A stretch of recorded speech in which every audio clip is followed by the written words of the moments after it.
രാമായണ മാസത്തിന്റെ പുണ്യം നുകരുവാനായി അനന്തശയനപ്പൂക്കൾ വിരിഞ്ഞു. രാത്രിയിൽ വിരിഞ്ഞ് പകലാവുമ്പോഴേക്കും കൂമ്പിപ്പോകുന്ന അനന്തശയനപ്പൂക്കൾ മാതകഗന്ധിയായ നിശാപുഷ്പമാണ്.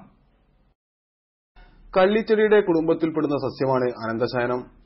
മാതകഗന്ധം പരത്തി രാത്രിയിൽ വിരിയുന്ന അനന്തശയന പൂവുകൾ പകൽ പിറക്കുമ്പോഴേക്കും നമ്ര ശിരസ്കരായി ഇതൾ കൂമ്പും.